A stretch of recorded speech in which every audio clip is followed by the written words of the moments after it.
Olá, aqui é o Leandro Carvalho, do Indigante Fazenda da Bica. Estamos aqui para mais uma conversa de galinheiro.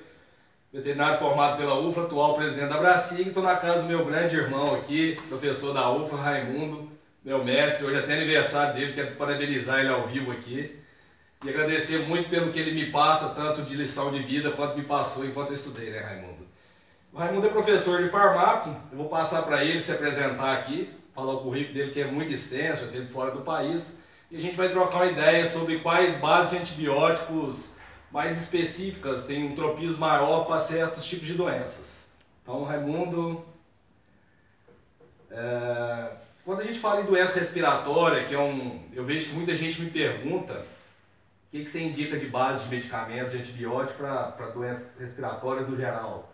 Seja coriza, seja micoplasma, enfim. Pegando no ramo mais amplo, né? Bom, primeiro agradeço ao Leandro, meu grande amigo e o criador de Índio Gigante, muito respeitado na região e em toda a cadeia produtiva, vamos dizer assim, do Índio Gigante. E é uma grande satisfação participar. Eu, na verdade, eu sou veterinário, professor de farmacologia veterinária da UFLA, tive a grande satisfação de ser professor do Leandro e muitos outros veterinários. E, na verdade, com relação aos antimicrobianos para a avicultura, a gente, nas doenças que acometem o sistema respiratório das aves, um grupo que eu destaco, o grupo que eu destaco nos últimos anos, é o grupo dos macrolídeos, sobretudo a tirosina. A tirosina, e ela tem outros correlatos, assim, outras substâncias relacionadas aos macrolídeos, como as streptograminas e outros, por exemplo, natuna, promicina, que hoje emergiu aí no caso dos bovinos, tem um tropismo pelos pulmões, que armazena no tecido pulmonar, mas a tirosina até hoje. Né? A tirosina até hoje, por causa da micoplasmose. As micoplasmoses, o micoplasma galicete, o micoplasma sinótico, inclusive além das doenças respiratórias, doenças também as articulares, né? As artrites, as micoplasmoses são importantes nas artrites. Então, essas doenças, o que mais se usava em tempos anteriores eram as tetraciclinas, né? Como a oxitetraciclina, e funcionava razoavelmente, sobretudo doenças de caráter secundário, né? Doenças que infectavam o sistema respiratório em decorrência de desvitalização por outros vírus, etc.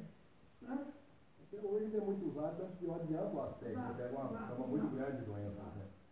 As vacinas têm aspecto amplo, mas hoje com problemas de resistência. Né? A tetraciclina, a oxitetraciclina. Então elas funcionavam razoavelmente, mas tem até hoje, talvez ainda funcionam em algumas situações. Né? Mas os macrolídeos hoje eu acho que é um grupo que tem uma maior tem duas bases que eu tenho visto bastante sucesso, que são a doxiciclina e o clorfenicol.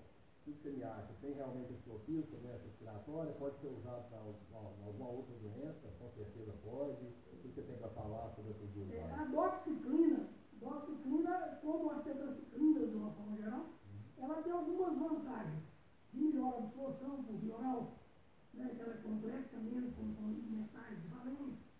Ela tem a doxiciclina tem algumas vantagens com relação a outras tetraciclinas. E o clorfenicol, ele não acrescentou muita vantagem terapêutica. Ele tem algumas vantagens e algumas outras alterações, algumas outras patologias, mas não na avicultura, eu acho.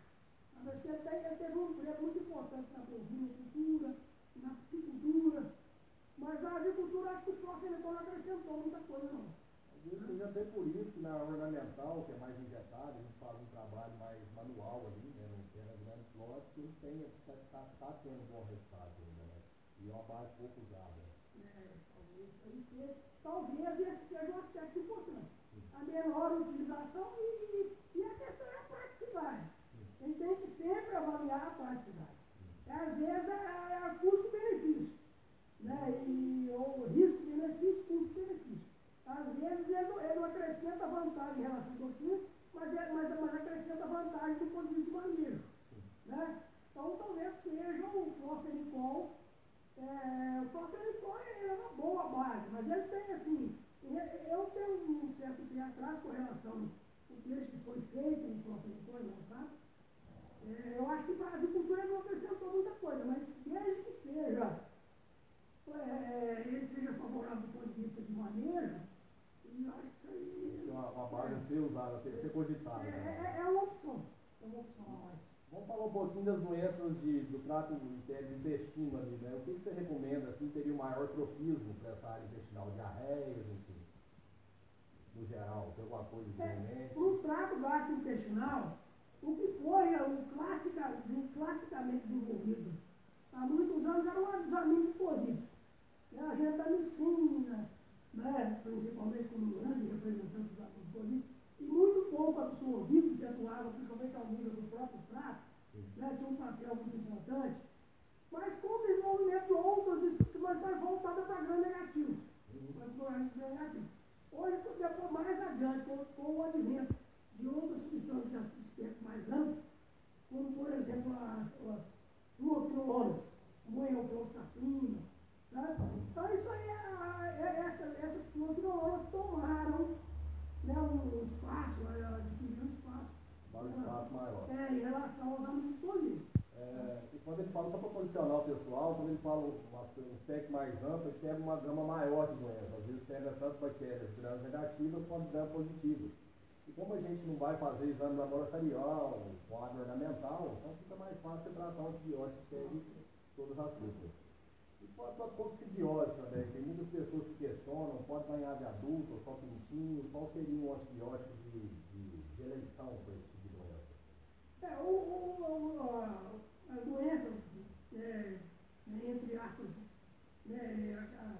ou vamos falar assim, as doenças tidas como coccidiose, né, causadas por protozoários, né, como enéria, por exemplo, as enérias, né? Esses coccídeos, eles são sensíveis a algumas substâncias que atuam também, até como as sulfas, por exemplo, né? As sulfas são bons coccidiostáticos ou coccidicidas, verdade coccidiostáticos, um uso mais prolongado. Agora nós temos outras substâncias que a gente chama de coccidiostáticos químicos ou coccidicidas químicos, como da família do plasmuril, né, que hoje já tem usado com mais eficiência, com maior eficiência. Os ionófilos, como salmiomicina, como morenzina, esses aí caíram meio que em desuso, né, em função de uma série de aspectos.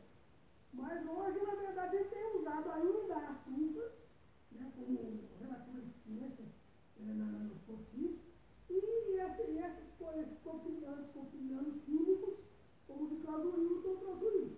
Isso seria quanto tempo de tratamento assim, específico para coccidiose, por exemplo? Para dar uma noção geral. No tratamento das manifestações clínicas, na verdade, uma semana, certo? Na respiratória, eu gosto de recomendar também sempre 7 a 10 dias, no mínimo até mais. Você concorda com essa recomendação? A cobertura terapêutica da substância tem que ser pelo menos 7 dias. Isso aí é bem comum, entre aspas, cabalístico na respiraterapia de 7 dias. A gente vê muita gente, às vezes usa 1 a 3 dias e para, e às vezes o sintoma clínico desapareceu, mas a doença não está ali, né? Cobertura terapêutica no animal pelo menos 7 dias. Agora, os antitoxiciosos têm um aspecto preventivo também. Quando você vê os animais, apesar de ornamentais, são sempre criados no chão, não tem um aspecto de gaiola, tem fase, gaiola e fase do chão. Às vezes, como pintinho, algumas criações passam uma fase pela gaiola, mas depois a tendência é ir para o chão, principalmente no inverno. Em chão, você tem, às vezes, se você quiser pensar num aspecto preventivo, tem que trabalhar com fases, né? Por exemplo, 21 dias de presença na ração.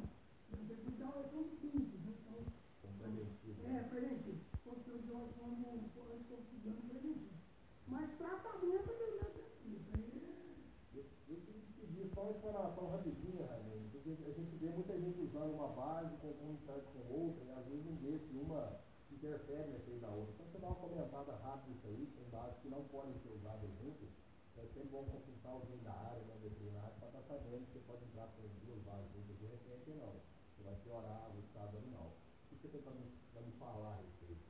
Isso, na verdade, a gente tem que sempre consultar um profissional que afeita o assunto, porque algumas bases são antagônicas. várias bactericidas, são bacteriostáticos, são tem efeito antagonista. Outras são sinérgicas, então nunca começar a usar uma base e daí em 2 dias passar para outra base. Tem que esperar ver o resultado, que acontece daí a uns 2, 3 dias, daí a 20, 48, 28, o resultado. Ou então consultar o profissional, chegou a 72 horas, não tem resultado, procura o profissional. Então, se a gente não deve nunca mudar de base sem um conhecimento técnico adequado, né, sem uma recomendação técnica adequada, para que se mude ou para que se associe em base diferente. Né? Não se deve associar bases nem mudar de base sem ter realmente um feedback da situação e uma recomendação técnica adequada. Um conhecimento específico, né? Se uma vai atrapalhar a outra, se vai somar. Umas são antagônicas, outras são diferentes. Né?